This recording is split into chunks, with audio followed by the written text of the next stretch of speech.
I think that by far this has been my most requested RC car to review. This is starting to get really heavy. Yeah.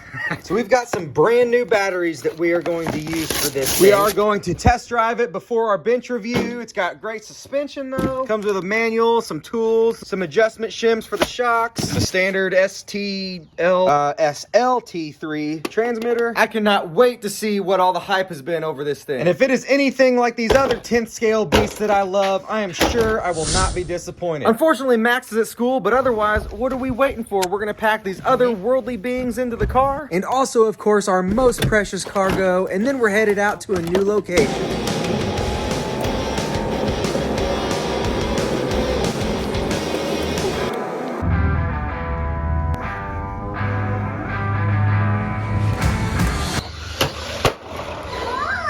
That was completely on purpose.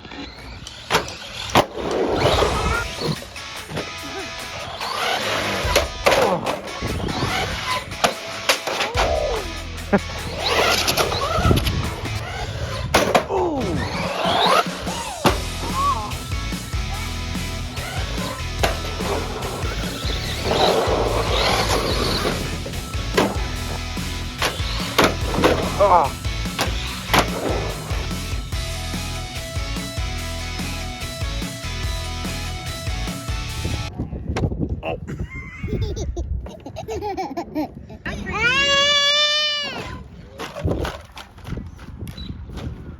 Oh, that's going far. Oh boy. Oh my God. Oh, oh my God. Oh, a tree.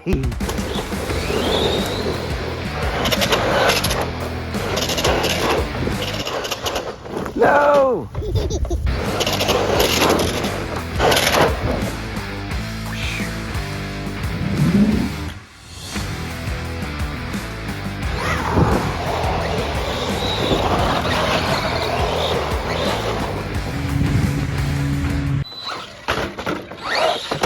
How's it do on some freshly tilled dirt?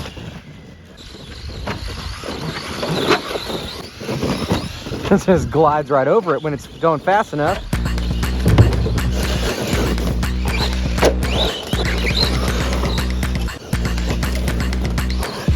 Now I just gotta make an adapter for my 2S battery. We're gonna do a quick 2S speed test and performance test, and then we're going right back to 3S for some real performance and durability testing. We're gonna jump it in just a second. We're gonna jump it really high. We're gonna check its, air mobility and durability. But for jumps, it definitely needs more preload in the springs. It does bottom out a little too easy, so I'm gonna install probably all of those. And that is as simple as pushing the spring down and pushing these clips on. All right, we're gonna check our 2S abilities real quick, and then we're gonna go right back to 3S.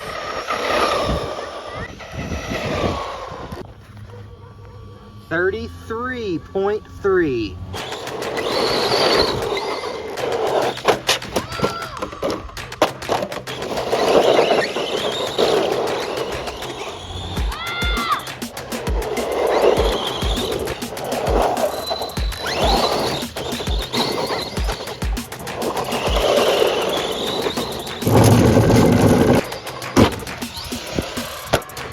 See if it's got a backflip on 2S. How about a front flip? You think it can? Yeah, I'm sure. All right, we've got the 3S back in here.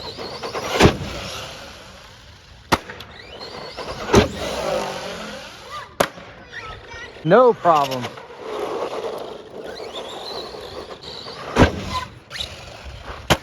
We're gonna do our speed test on it. 47.0. 47.0.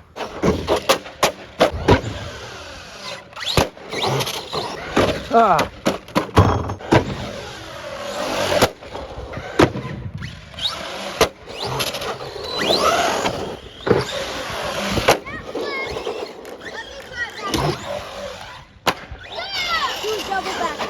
Do a double backflip.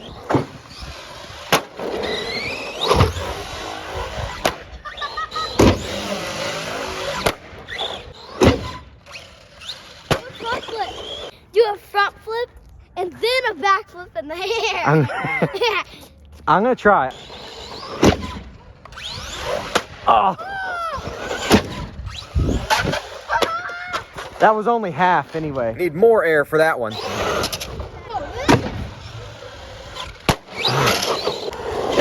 Oh, ow. There you go. Why do you always want to make it come back over here? Nice. It went backwards. I hit the front. Hey, See? that was not a front flip. I know. Get.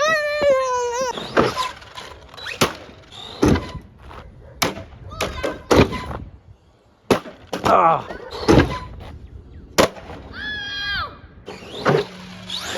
Ooh, you're not tapping.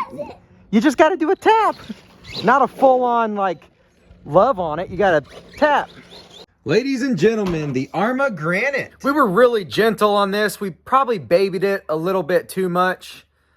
Maybe next time we'll be harder on it, but as far as I can tell, nothing broke. We're going to look at it closer. We've got a ton to talk about, including how these batteries performed. I also wanted to mention, maybe you noticed, maybe you didn't, that the American flags were half staff at the Veterans Park. They were set that way because of the recent tragedies at a Nashville, Tennessee school. My heart goes out to all those victims and their families. Now, as far as the body goes, it looks pretty good. Obviously, some damage in the rear. Probably because Max crashed it so much. None of the body clips actually ended up falling out of the body posts, but 3 of the rubber straps broke. This is the only one still intact, which is funny because our Arrma Creighton has been through this exact type of bash and much, much more, and all 4 of them are still perfectly fine. So for some reason, they used a much stretchier, softer rubber on this one. This wheelie bar took some heavy hits, still looks perfectly fine. Some of these cars over here should just be made out of Arrma Granite wheelie bars and they'd probably not be broken. But really, same with the whole car. The drivetrain sounds perfectly fine. Definitely thanks in part to the slipper clutch that is in here. The slipper clutch allows the front and the rear tires to spin separately from each other if there is a heavy force. That's not as good as having a cinder differential, but it works. Pretty much this whole truck is made out of super solid plastic. Looks very well built, very well beefed up. Everything is braced really strongly. You've got metal turnbuckles on the front and rear, upper arms and tie rods. Real thick, massive, monstrous lower control arms. Skid plates definitely doing their job. The chassis itself really doesn't have too many scars on it yet. The wheels have a really nice solid foam in them and they come pre-vented. Plastic axles held up beautifully. Suspension held up beautifully. Those preload shims definitely made a pretty good difference. Really nice suspension on this. It's got the BLX 100 ESC with a fan. You've got a 3200 kV motor. It has a heatsink and a fan on it as well, which is great. A standard on-off switch here, but the on position is in the front. So that means that if you have any frontal collisions, inertia will not cause the switch to turn the ESC off. The servo is faster than most of these RTR 10th scales. Even turns nicely on this rubber mat. We ran this through 3 full battery packs and didn't notice any problems with its turning abilities then either. Now with speed on 2S, we got 33 miles an hour. That's pretty good with a 2S battery. But then with 3S, we got 47. That's definitely close enough to what the box says at 50 miles per hour, which it says should be achievable with optimum driving conditions and on a 3S LiPo. Honestly, we probably got 50. Those cheap little speedometers, they just need a longer runway for them to be accurate because they don't read the speed instantly. There's a delay there. These two both get pretty close to that, but this guy's definitely got it beat. And really, that's about what the Creighton gets on a 6S battery. But this thing's just... there's something about that. It's just bigger and it's just got a lot more power behind it. The chassis seems really stout. It's got extra thick material in the rear and all the way up the center. Since it's plastic, it's allowed to flex a little bit, which is a good thing because no matter what, things are going to want to move. Cars with metal chassis do tend to have problems with them bending. Even though this one is really beefed up with a lot of aftermarket parts, I really prefer a chassis that is allowed to bend and then just bend right back. And since this can bend, it also has a spring-loaded drive shaft so that the drive shaft does not bend with the flexing of the chassis.